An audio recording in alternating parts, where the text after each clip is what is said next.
حضرت عائشہ صدیقہ رضی اللہ تعالیٰ عنہ بطور ناز کے فرمایا کرتی تھیں کہ 10 خوبیاں لوگوں مجھے وہ ملی ہیں جو میرے علاوہ کسی حضور صلی اللہ تعالیٰ علیہ وسلم کی زوجہ کو نہیں ملی۔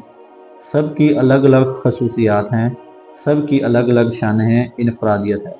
فرماتی ہیں 10 خوبیاں مجھے وہ ملی ہیں جو میرے علاوہ کسی اور کو نہیں ملی۔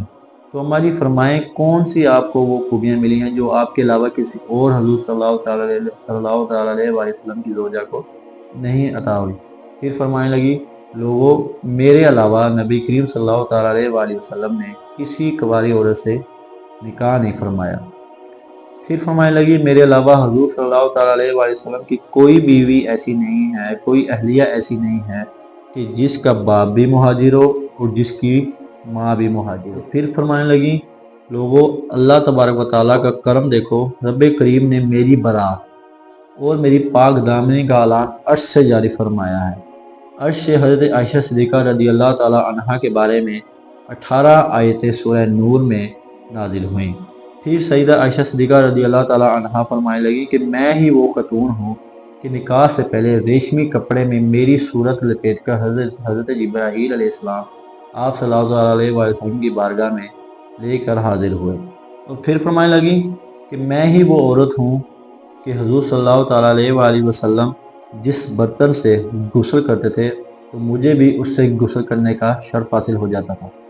پھر فرمانے لگی یا رکھو میں ہی وہ حضور صلی اللہ تعالیٰ علیہ وسلم کی اہلیہ ہوں کہ حضور صلی اللہ تعالیٰ علیہ وسلم کے سامنے میں سو رہی ہوتی تھی اور آپ صلی اللہ تعالیٰ علیہ وسلم تہجد کی نماز ادا کیا کرتے تھے۔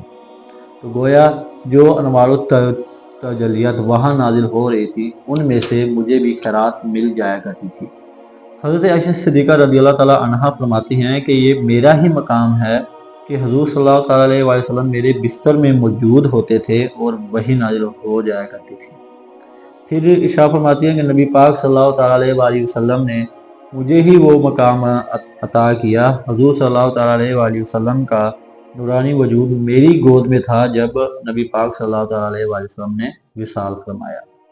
پھر فرماتی ہیں کہ میں ہی وہ خوش نصیب ہوں کہ میری باری تھی جب حضور صلی اللہ تعالیٰ علیہ وسلم کا وصال ہوا۔ اور 10ویں نمبر پر فرمانے لگی لوگوں میں ہی وہ خوش نصیب خاتون ہوں کہ جس کے حجرہ میں رسول پاک صلی اللہ تعالیٰ علیہ وسلم کو دفن کیا گیا۔ قیامت تک جس پر لوگ سلام بھیجیں گے جسے گنبد خضرا کہا جاتا ہے، یہ وہی مقام ہے جو حجرہ عائشہ صدیقہ رضی اللہ تعالیٰ عنہا کا کہلایا جاتا تھا۔ یارو کتنی شانوں والی یہ خاتون ہے، اس خاتون کا کتنا مقام بلند ہے کہ جسے یہ شانیں عطا کی گئی۔